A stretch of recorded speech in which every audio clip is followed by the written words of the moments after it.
नमस्कार दोस्तों, मैं चेतन एक बार फिर से स्वागत करता हूं आप सभी का विनायक क्लासेस डिडवाना के यूट्यूब चैनल पर। जैसा कि हम रसायन विज्ञान से संबंधित अध्ययन कर रहे थे, तो आज हम लेते हैं अपना नया टॉपिक जो कि है पदार्थ के परमाणु मॉडल। पदार्थ के विभिन्न परमाणु मॉडल। पदार्थ की संरचना के बारे में पहले वीडियो के अंदर आपको बताया था, ठीक है। परमाणु की संरचना के बारे में पहले वीडियो में पढ़ा हमने। आज हम पढ़ते हैं परमाणु मॉडल के बारे में। तो परमाणु मॉडल देखो, सबसे पहले जैसे परमाणु की संरचना आपको पिछले वीडियो में बताई थी कि महर्षि कणाद ने 800 ईसा पूर्व ही लगभग बता दिया था कि पदार्थ जो है वह एक सूक्ष्म कण से मिलकर बना होता है, ठीक है। लेकिन नाम वगैरह नहीं बता पाए, केवल सूक्ष्म कण कह पाए, लेकिन महर्षि कणाद ने बहुत पहले बता दिया था, ठीक है। इसी क्रम के अंदर सर्वप्रथम जो है परमाणु मॉडल जो हम पढ़ते हैं वो है डाल्टन का परमाणु मॉडल। देखो, वैज्ञानिक जॉन डाल्टन ने क्या परमाणु की खोज का श्रेय दिया जाता है, क्योंकि इन्होंने बताया था कि प्रत्येक पदार्थ जो है वह अनेक सूक्ष्म कणों से मिलकर बना होता है, और उस सूक्ष्म कण को इन्होंने क्या नाम दे दिया था, परमाणु। इसलिए सबसे पहला जो सिद्धांत दिया गया परमाणु के संदर्भ में वो है जॉन डाल्टन का। तो डाल्टन का परमाणु मॉडल क्या कहता है कि तत्व या पदार्थ अनेक सूक्ष्म कणों से मिलकर बना होता है, और इन सूक्ष्म कणों को ही क्या नाम दिया, ये सूक्ष्म कण जो है ये कहलाया एटम या परमाणु, ठीक है। परमाणु या एटम कहलाए, उस सूक्ष्म कण को नाम दिया। डाल्टन के परमाणु मॉडल में और क्या कहा गया कि परमाणु जो है वह क्या होता है, अविनाशी होता है, अर्थात जिसका विनाश नहीं हो सकता, और अविभाजित होता है, अविभाज्य होता है। इसका विभाजन और नहीं कर सकते हम, क्योंकि सबसे सूक्ष्म कण यही होता है, इसलिए इसका विभाजन नहीं हो सकता। यह अविनाशी होता है, ठीक है ना। और एक ही, ठीक है ना, समान यौगिक में भाग लेने वाले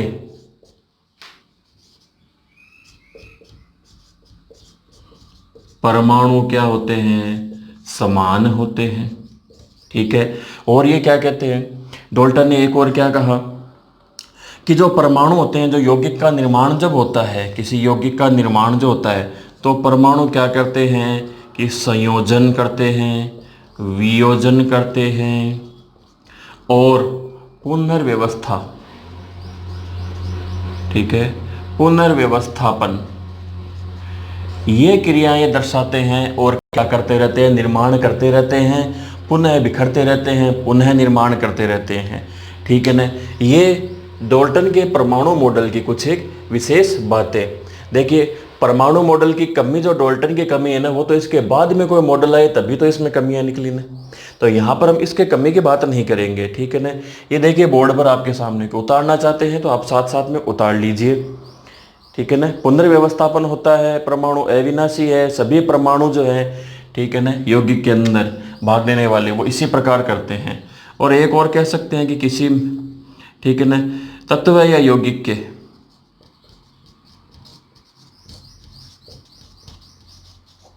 सभी परमाणु भार, आकार आदि में क्या होते हैं, समान होते हैं। ये भी डाल्टन की एक और बात, ठीक है ना। और एक और आपको परमाणु संरचना में एक बात इसकी बताई दी थी, वो क्या थी कि वे सबसे सूक्ष्म कण होता है जो कि क्या लेता है, रासायनिक अभिक्रियाओं में क्या करता है, भाग लेता है। ये वहाँ पर आपको बताई हुई है, ये ध्यान रखना, रासायनिक अभिक्रियाओं में क्या करता है, भाग लेता है। ये थी जॉन डाल्टन के बारे में कुछ स्क्रीनशॉट ले सकते हैं, या जो आप साथ साथ में लिख रहे हैं तो थोड़ा सा फास्ट चलिए, लिखते रहिए साथ साथ में, ठीक है ना। ये हो गया जॉन डाल्टन का परमाणु मॉडल। नेक्स्ट जो हम लेते हैं, इसके बाद में आए वैज्ञानिक जे थॉमसन। आप देखिए जब नाम सामने आ रहा है ना, तो परमाणु से संबंधित, जैसे इसके बारे में नाम सामने जॉन डाल्टन आ गया, अब थॉमसन का नाम आ रहा है जे थॉमसन, तो आपको ये पता होना चाहिए कि भाई किसकी खोज है। परमाणु संरचना आप पढ़ चुके हैं, इलेक्ट्रॉन प्रोटॉन न्यूट्रॉन की खोज के संदर्भ में भी थॉमसन का नाम आया हुआ है। तो वहाँ पर आप क्या है कि अपने आप ही रिकॉल कीजिए इन चीज़ों को, तो क्या है कि भूलोगे नहीं किसी से, ठीक है ना, भूलोगे नहीं। नंबर 2 हम बात करते हैं थॉमसन का परमाणु मॉडल।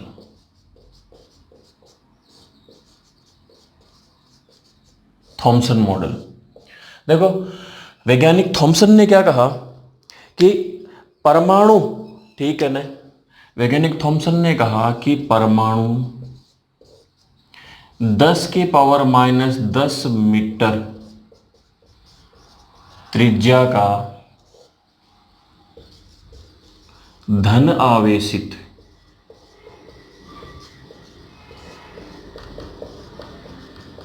गोला होता है, ठीक है, धन आवेशित गोला होता है, जिसमें इलेक्ट्रॉन जो है वह बिखरी हुई अवस्था में रहते हैं, इलेक्ट्रॉन बिखरे रहते हैं, ठीक है।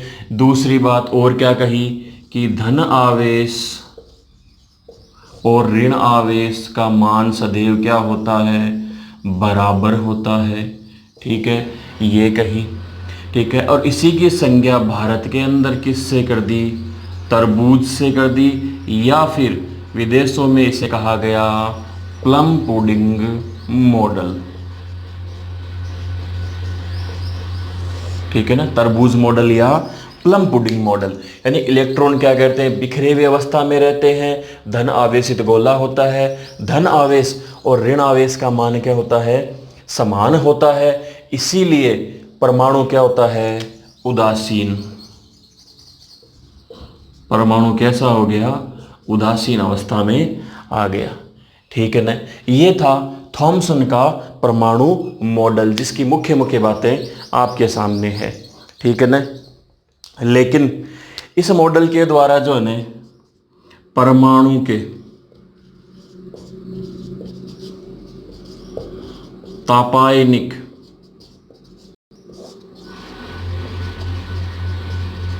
उत्सर्जन की व्याख्या हो सके, यानी परमाणु किस प्रकार ऊर्जा का उत्सर्जन करते हैं, उन्हें आपस में जब ताप में, ठीक है ना, बढ़ोतरी होती है, वृद्धि होती है, तो किस प्रकार ताप में, ठीक है ना, उत्सर्जन करते हैं उस ऊर्जा का, ठीक है, ये इसके बारे में बता पाया, ठीक है। और आयनीकरण के बारे में,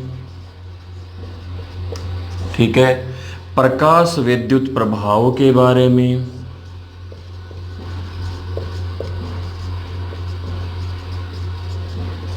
इनकी व्याख्या कर सका।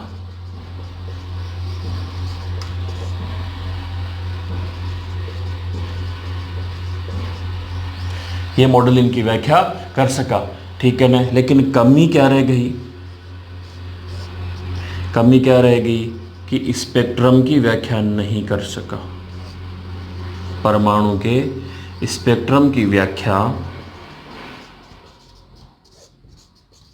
नहीं कर सका। ये इसके थॉमसन के परमाणु मॉडल की कमी रही कि स्पेक्ट्रम की व्याख्या नहीं कर सका, और इलेक्ट्रॉन बिखरी अवस्था में रहते हैं, 10⁻10 मीटर धनावेशित गोला होता है, धन आवेश ऋण आवेश बराबर होते हैं, उदासीन हो जाता है, ठीक है न। कुछ एक प्रभावों की व्याख्या भी कर सका, प्रकाश विद्युत उत्सर्जन है, आयनीकरण है और की, लेकिन स्पेक्ट्रम की व्याख्या ये नहीं कर सका। यह था थॉमसन का परमाणु मॉडल, ठीक है। प्रश्न जो पिछले एग्जामों में बने हुए हैं, आजकल इस पर प्रश्न नहीं आते हैं, ठीक है ना, नहीं देखे पिछले कुछ एग्जामों में। पहले बनते थे कि तरबूज मॉडल किसे है, किसने दिया, या प्लम पुडिंग मॉडल किसे कहते हैं, ठीक है ना, ये हो गया। नेक्स्ट तीसरा अपना मॉडल हम जो लेते हैं वो है रदरफोर्ड का मॉडल।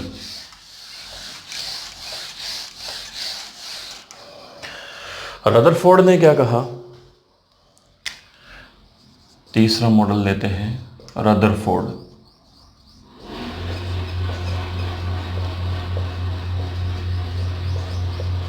रदरफोर्ड के मॉडल को स्वर्ण पन्ने का मॉडल भी कहते हैं, ठीक है। या फिर एसएससी में प्रश्न पूछा हुआ है एक बार कि सौर मॉडल, ठीक है ना, स्वर्णपन्निका मॉडल या सौर मॉडल भी कहते हैं। रदरफोर्ड ने क्या किया कि पतली सोने की पन्नी ली है, उसके ऊपर अल्फा कणों की यानी द्विआवेशित हीलियम कणों की बौछार करवाई और देखा कि इस दौरान जो है एक कण जो है वह एकदम से मध्य भाग से, ठीक है, टकरा के वापस आ गया। इसलिए इन्होंने क्या कर दी, नाभिक की खोज की अपने मॉडल के द्वारा, ठीक है। इसीलिए नाभिकीय भौतिकी का जनक भी किसे कहा जाता है, रदरफोर्ड को कहा जाता है। नाभिक की खोज कर दी, ठीक है, कि धन आवेशित जो भाग होता है यानी द्रव्यमान और धन आवेश जो है वह कहाँ स्थित होता है, परमाणु में, नाभिक में स्थित होता है। और इन्होंने क्या कहा कि जो इलेक्ट्रॉन होते हैं वह नाभिक के बाहर विस्तृत जो क्षेत्र है, इस विस्तृत क्षेत्र को इन्होंने क्या नाम दिया, कक्षा। इसमें क्या करते रहते हैं, चक्कर लगाते रहते हैं, इलेक्ट्रॉन चक्कर लगाते हैं, ठीक है ना। ये इन्होंने बताया कि खोखला भाग होता है, ये विस्तृत क्षेत्र कक्षा जो है ये कैसा भाग होता है, खोखला भाग होता है, ठीक है, जिसमें इलेक्ट्रॉन चक्कर लगाते रहते हैं। और प्रोटॉन और न्यूट्रॉन कहाँ होते हैं, नाभिक में स्थित होते हैं, जहां पर इसका द्रव्यमान हो गया या धन आवेशित भाग हो गया, क्योंकि न्यूट्रॉन तो क्या होता है, निरावेशित होता है। प्रोटॉन नाम जो है वो किसने दिया, नाभिक में, ठीक है ना, जो कण होता है धनावेशित उसे प्रोटॉन नाम भी किसने दिया था, रदरफोर्ड ने खोज की थी, ई गोल्डस्टीन ने, ठीक है ना। ये द्रव्यमान के बारे में ये रदरफोर्ड का परमाणु मॉडल, जिसकी दो मुख्य बातें आपके सामने बोर्ड पर लिखी हुई है, ठीक है ना। लेकिन इन्होंने भी ये क्या कर दिया, चक्कर लगाते हुए इलेक्ट्रॉन और धनावेशित जो होते हैं ना, ये मिलकर परमाणु को क्या कर देते हैं, उदासीन कर देते हैं, ठीक है ना। और कमियां क्या रही रदरफोर्ड मॉडल की, सबसे बड़ी कमी यही रह गई कि ये भी नहीं समझा पाए कि स्थायित्व, ठीक है ना, कि परमाणु का स्थायित्व कैसे होगा, आखिर पदार्थ प्रकृति में क्यों बने हुए, ठीक है ना, परमाणु के स्थायित्व की व्याख्या नहीं कर सके, ठीक है ना। ये सबसे बड़ी कमी रही इनकी कि परमाणु के स्थायित्व की व्याख्या ये नहीं कर पाए। और दूसरी जो सबसे बड़ी बात वो थी, जो थॉमसन ने नहीं कर पाए, वो ये भी नहीं बता पाए, स्पेक्ट्रम की व्याख्या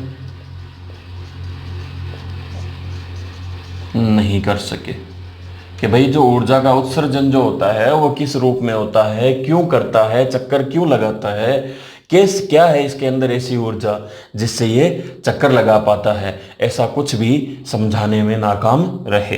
ये थे रदरफोर्ड, ठीक है ना। लेकिन नाभिक की खोज का श्रेय जाता है और कक्षा का यानी विस्तृत क्षेत्र जो है खोखला भाग, उसमें चक्कर लगाने का श्रेय कुछ हद तक इन्होंने इसको क्लियर कर दिया, ठीक है ना। अगला जो मॉडल लेते हैं हम, वो है नील्स बोर का मॉडल। अगला जो मॉडल है वो है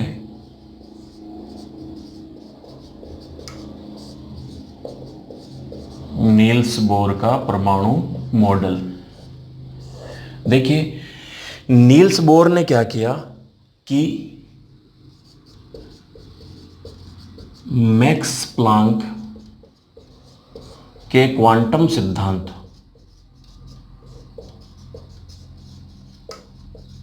और रदरफोर्ड के मॉडल को समाहित किया, ठीक है ना। मैक्स प्लांक और रदरफोर्ड इन दोनों से समाहित करके क्या दिया, एक अपना खुद का मॉडल दिया जिसे कहा गया नील्स बोर का मॉडल। अब देखो यहां पर सबसे पहले आपके सामने लिखा हुआ है कि जी साहब क्वांटम सिद्धांत क्या हुआ, ठीक है। तो हम सबसे पहले बात करते हैं क्वांटम सिद्धांत की।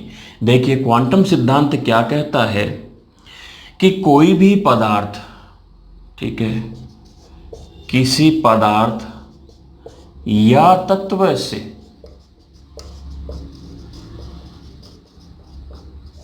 विकिरण जो होती है, उसकी जो उत्सर्जन होती है विकिरण, ठीक है ना, विकिरण ऊर्जा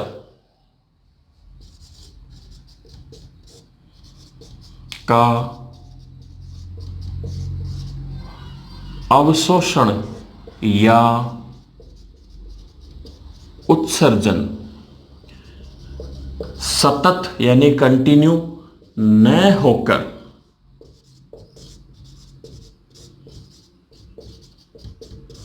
ऊर्जा के पैकेट के रूप में होता है। ठीक है ना, यानी उस ऊर्जा का अवशोषण और या उत्सर्जन जो भी होता है वह सतत नहीं होता, बल्कि कैसा होता है, ऊर्जा के पैकेट या बंडल के रूप में होता है। साथ साथ में लिख लीजिए, किसी पदार्थ या तत्व से विकिरण ऊर्जा का अवशोषण या उत्सर्जन जो है वह सतत रूप से नहीं होकर ऊर्जा के पैकेट के रूप में होता है। और इन ऊर्जा के पैकेट को क्या कहते हैं? ये ऊर्जा की जो पैकेट हो या बंडल होते हैं ये कहलाते हैं क्वांटा या फोटोन। क्वांटा या फोटोन कहलाते हैं। और इसके ऊर्जा के संदर्भ में मैक्स ने जो है एक सूत्र भी इजाद किया, वो क्या था? E बराबर एच न्यू अपॉन, ठीक है ना, E बराबर एच न्यू, ठीक है ना, ये एक सूत्र इजाद किया। ठीक है, जहां पर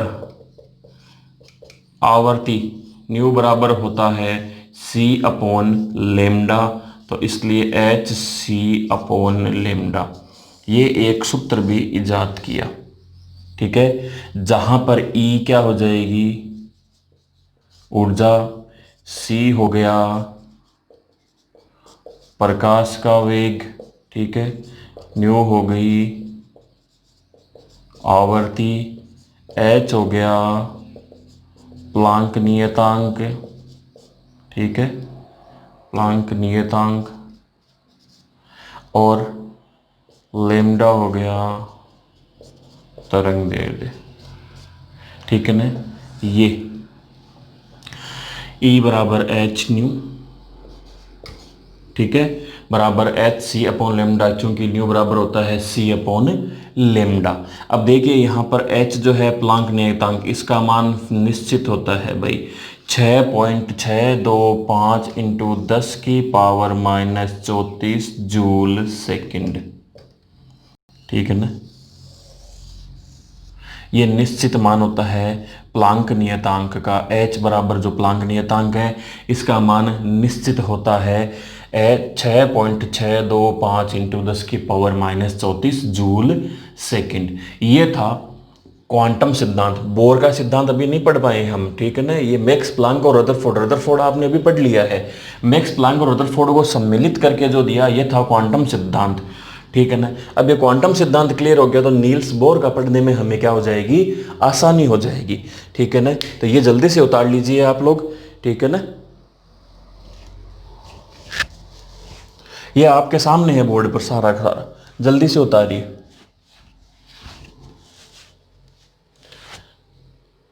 ठीक है, आगे हम नील्स बोर की बात कर लेते हैं अब। ठीक है, उतार लिया होगा। अब देखिए, क्वांटम सिद्धांत देने के बाद में जो नील्स बोर ने अपना जो मूल सिद्धांत प्रस्तुत किया उसकी बात करते हैं। नील्स बोर ने क्या कहा कि मुख्य मुख्य बातें ही करेंगे अपन नील्स बोर के सिद्धांत की भी, कि इलेक्ट्रॉन जो है, ठीक है ना, सबसे पहली बात कि इलेक्ट्रॉन नाभिक के चारों ओर विशेष कक्षाओं में चक्कर लगाते हैं। ठीक है, और इन विशेष कक्षाओं में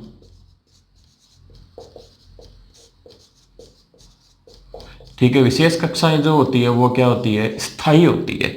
और सभी इलेक्ट्रॉनों की ऊर्जा एक विशेष कक्षा में क्या होती है? समान होती है। ठीक है। एक विशेष कक्षा में सभी इलेक्ट्रॉनों की ऊर्जा का मान भी क्या होगा, समान होगा। यानी इलेक्ट्रॉन नाभिक के चारों ओर विशेष कक्षाओं में क्या करते हैं, चक्कर लगाते हैं।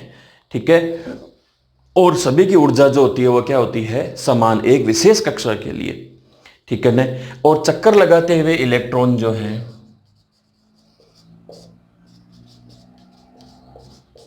चक्कर लगाते हुए इलेक्ट्रॉन से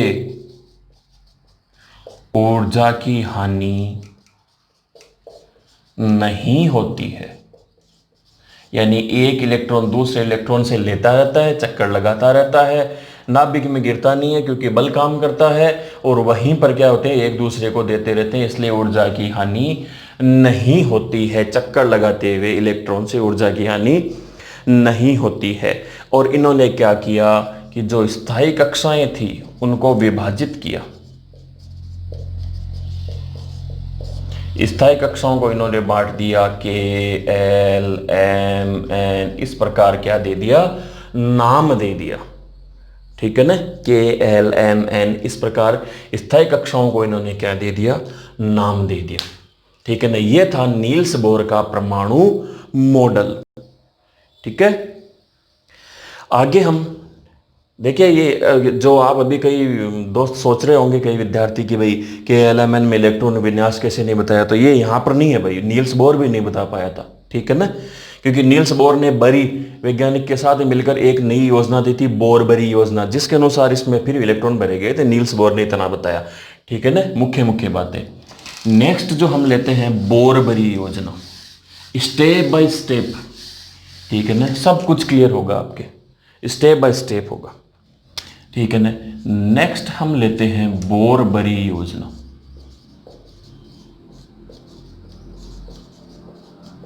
नील्स बोर ने वैज्ञानिक बरी के साथ में मिलकर एक योजना प्रस्तुत की, जिसे कहते हैं बोर बरी योजना। ठीक है ना, कि किसी तत्व का रासायनिक गुण किसी तत्व का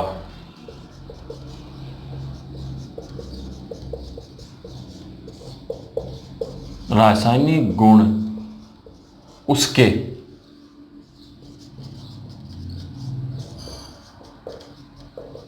परमाणु क्रमांक, ये देखिए पिछले वीडियो में एक शब्द मैंने लिया था कि परमाणु क्रमांक जो है ना उसके समान होता है या निर्भर करता है।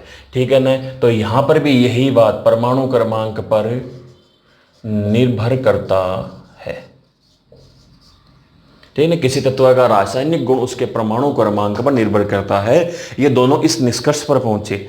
ठीक है ना, और इन्होंने क्या किया, मिलकर एक सूत्र दिया कि किसी कक्षा में इलेक्ट्रॉन की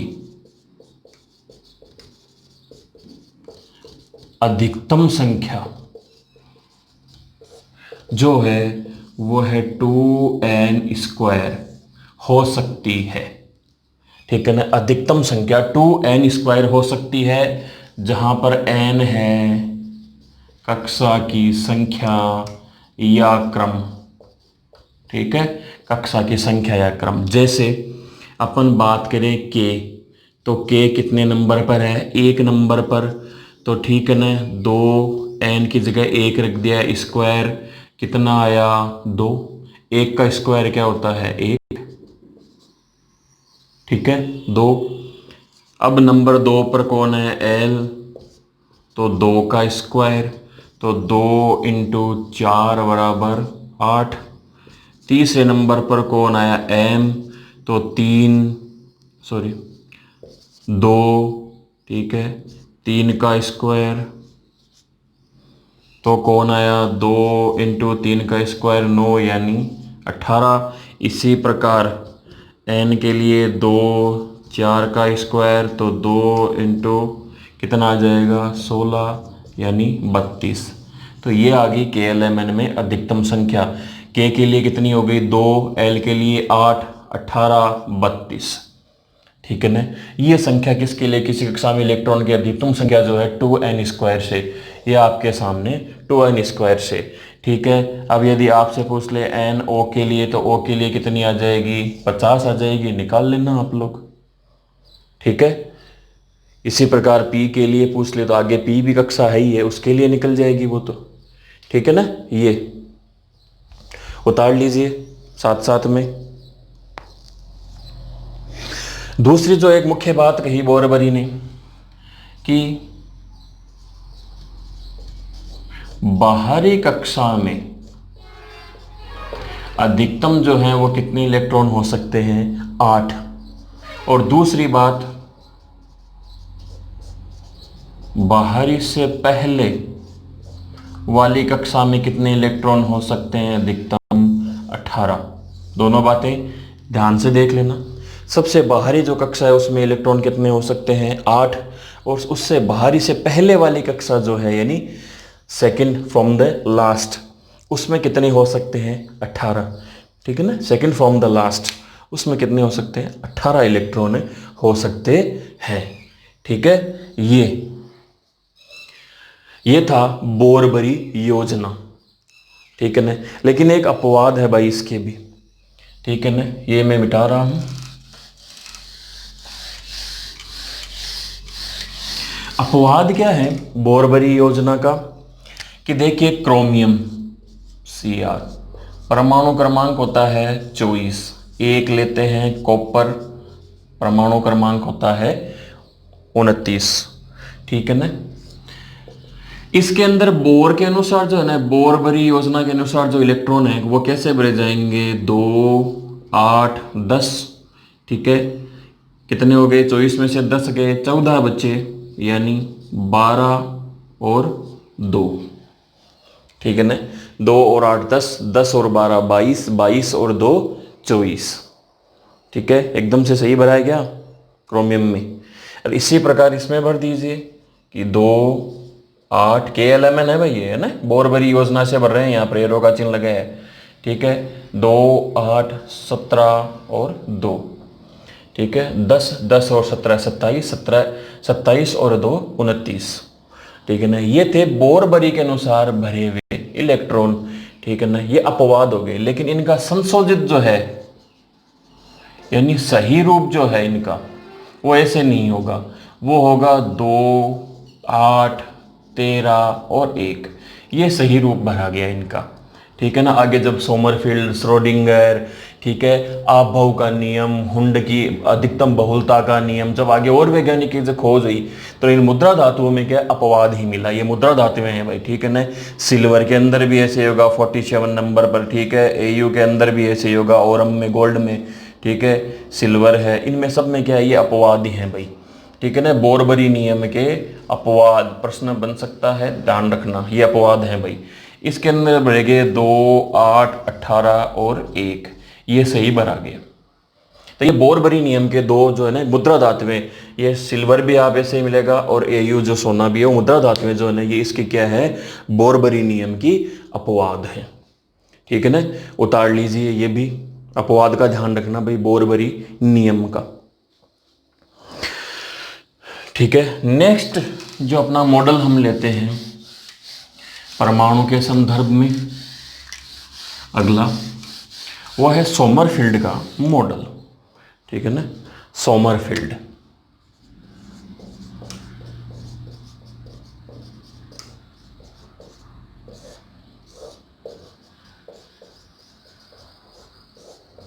सोमरफील्ड का मॉडल। सोमरफील्ड ने क्या कहा कि इसने सबसे पहले जो है ना वो क्या करी कि हाइड्रोजन परमाणु के स्पेक्ट्रम की व्याख्या करी।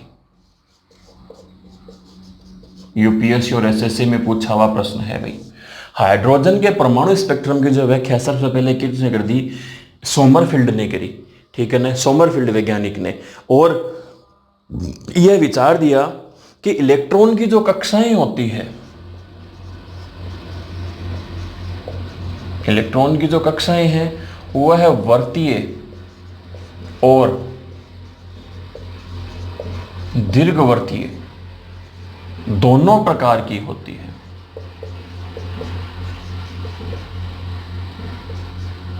दोनों टाइप की होती है। ठीक है ना, कि इलेक्ट्रॉन कक्षाएं केवल वर्तीय और ये नहीं कि केवल गोलाकार, नहीं, दीर्घवृत्ताकार भी हो सकती है और वृत्ताकार भी हो सकती है इलेक्ट्रॉन की कक्षाओं के संदर्भ में। ठीक है, और क्या बताया कि जो KLMN जो होते हैं, यानी मुख्य जो ऊर्जा स्तर कह दो या कक्षाएं कह दो, वो जो होती है ना, वह उपकोषों में विभाजित होती है।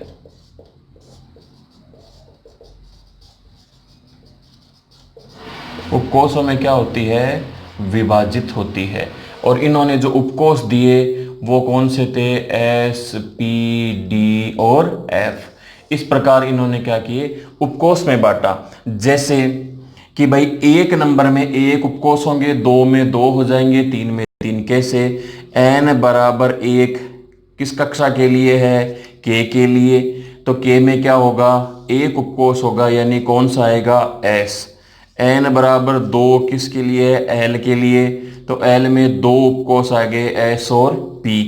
इसीलिए M में कितने आ जाएंगे, S, P और D। और N में कितने आ जाएंगे, S, P, D और F। ये 4 उपकोष। अब इनमें इलेक्ट्रॉनों के भरने का क्रम जो है ना व्यवस्थित हो गया। इसी प्रकार इनमें भी क्या हो गई, 6, 2, 6, 10 और 14। ये अधिकतम इलेक्ट्रॉनों की संख्या भी क्या कर दी, निर्धारित कर दी। और प्रत्येक उपकोष को भी इन्होंने क्या कर दिया, विभाजित किया। जैसे S तो है, किसी में विभाजित नहीं। P जो है वह 3 उपकोष में विभाजित हुआ, कौन से, PX, PY, PZ। D जो है वह 5 में प्रभावित हुआ। और S जो है वह 7 उपकोषों में, अपने और ही उपकोषों में विभाजित हो गया। इसीलिए इलेक्ट्रॉन देख लो, अब इसमें नहीं है तो 2 ही आए, 3 हो गए, तो 1 में 2 हैं तो कितने हो गए, 6। 5 × 2 कितने हो गए, 10। 7 × 2 कितने हो गए, 14। यानी 2, 6, 10, 14। ये रहा। इलेक्ट्रॉन किस प्रकार भेजे जाएंगे, ये भी आपके सामने आ गए। ये थी सोमरफेल्ड के द्वारा और ज़्यादा विभाजन। ठीक है ना, ये दिया गया कि उपकोषों में विभाजित होते हैं। ठीक है ना, कमी क्या रही सोमरफेल्ड के मॉडल की,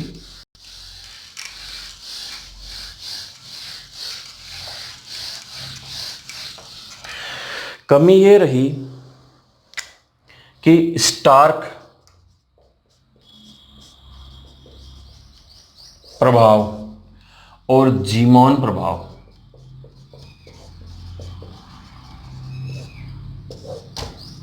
की व्याख्या नहीं कर सका।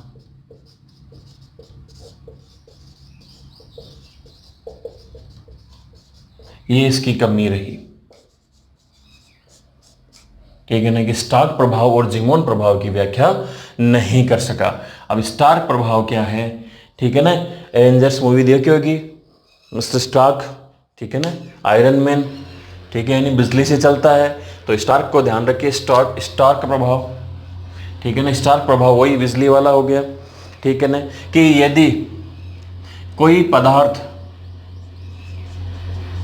किसी विकिरण उत्सर्जित पदार्थ को विद्युत क्षेत्र में, ये मुख्य बात है भाई, विद्युत क्षेत्र में रखने पर स्पेक्ट्रम में विभाजित हो जाती है। ठीक है ना, स्पेक्ट्रम का विभाजन होना वो क्या कहलाता है, विद्युत क्षेत्र में रखने पर स्टार्क प्रभाव कहलाता है। और यदि विद्युत क्षेत्र की जगह हम क्या ले लें, चुंबकीय क्षेत्र में रख दें यदि कोई विकिरण उत्सर्जित करने वाले पदार्थ या तत्व को, तो उसका स्पेक्ट्रम का विभाजित होना, ठीक है ना, तो भी क्या हो जाएगा, स्पेक्ट्रम विभाजित हो जाएगा।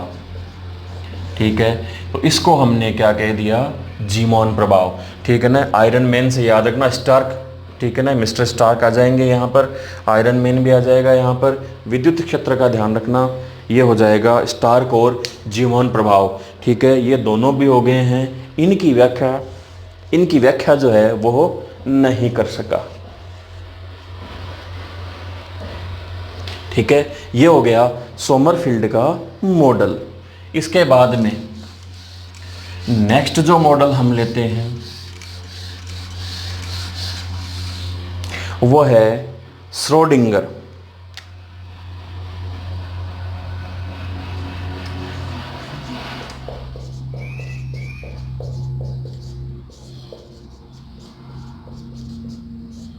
श्रोडिंगर का मॉडल, ठीक है ना। इन्होंने ये ध्यान रखना कि आधुनिक परमाणु सिद्धांत यदि किसी ने कोई दिया तो वो कौन है, श्रोडिंगर का मॉडल, आधुनिक परमाणु सिद्धांत, ठीक है ना, प्रस्तुत किया। और इन्होंने क्या कहा कि इनका जो मॉडल था वह इलेक्ट्रॉन की तरंग प्रकृति पर आधारित, ठीक है ना। इनका जो मॉडल था वो क्या था, इस इलेक्ट्रॉन की तरंग प्रकृति पर आधारित था। अब देखो बात करते हैं इलेक्ट्रॉन की तरंग प्रकृति। इलेक्ट्रॉन की तरंग प्रकृति तो वो क्या होती है, इलेक्ट्रॉन की तरंग प्रकृति की तरंग प्रकृति का प्रतिपादन जो है वो किसने किया, वैज्ञानिक डी ब्रोगली ने, ठीक है ना। वैज्ञानिक डी ब्रोगली ने क्या किया, प्रतिपादन किया और क्या कहा कि कोई भी गतिशील कण या किसी भी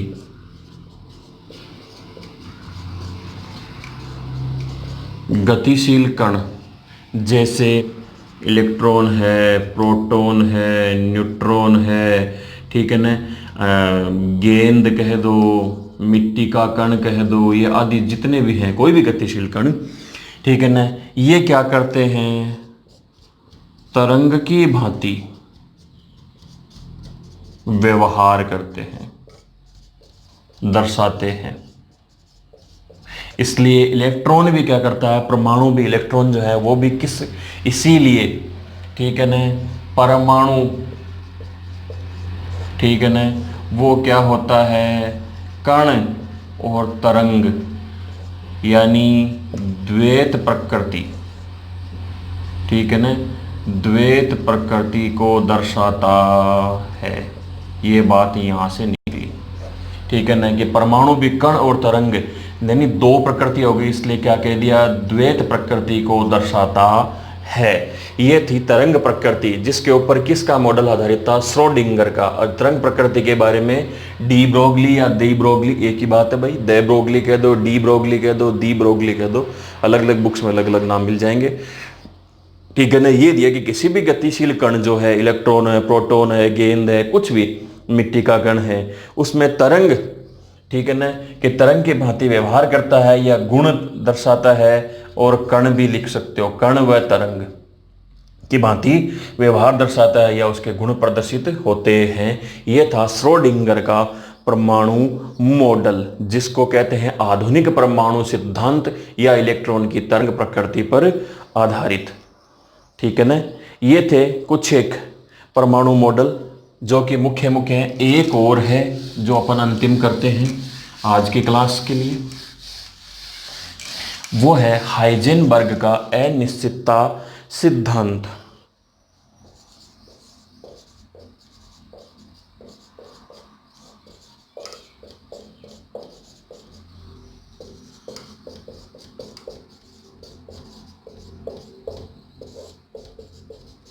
हाइजेनबर्ग का अनिश्चितता सिद्धांत। देखो हाइजेनबर्ग ने क्या कहा कि किसी गतिशील सूक्ष्म कण की, ठीक है ना, स्थिति व संवेग को एक साथ, गतिशील कण की स्थिति व संवेग का एक साथ यथार्थ निर्धारण नहीं किया जा सकता है, ठीक है ना। यानी स्थिति और संवेग आप एक साथ निर्धारण नहीं कर सकते हो, ठीक है ना।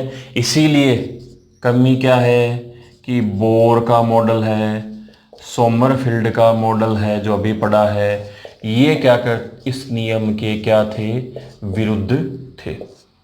ठीक है ना, इस नियम के विरुद्ध थे। आगे चलकर जो आए नियम आए कई, आप भाव का नियम आया, ठीक है ना, हुंड की अधिकतम बहुलता का नियम आया, क्वांटम संख्याओं के बारे में आया, तब जाके क्या हुआ कि परमाणु के और ज़्यादा विभिन्न संरचनाएं खुलती गई। ठीक है ना, इससे परमाणु मॉडल से संबंधित जितने भी प्रश्न बनते हैं, जितनी भी जिज्ञासाएं हैं, वो सब क्या है इस आज की क्लास के अंदर आपकी समाधान होगी। है उम्मीद करता हूँ कि ये सेशन आपको पसंद आया होगा। पिछले सेशन की वीडियो जिस प्रकार आपका रिस्पॉन्स है, इसी को भी उतना ही रिस्पॉन्स मिलेगा और आपके लिए उतना ही ज़्यादा उपयोगी साबित होगा। मिलते हैं नए क्लास में नए टॉपिक के साथ, तब तक अपनी अध्ययन निरंतर रखें।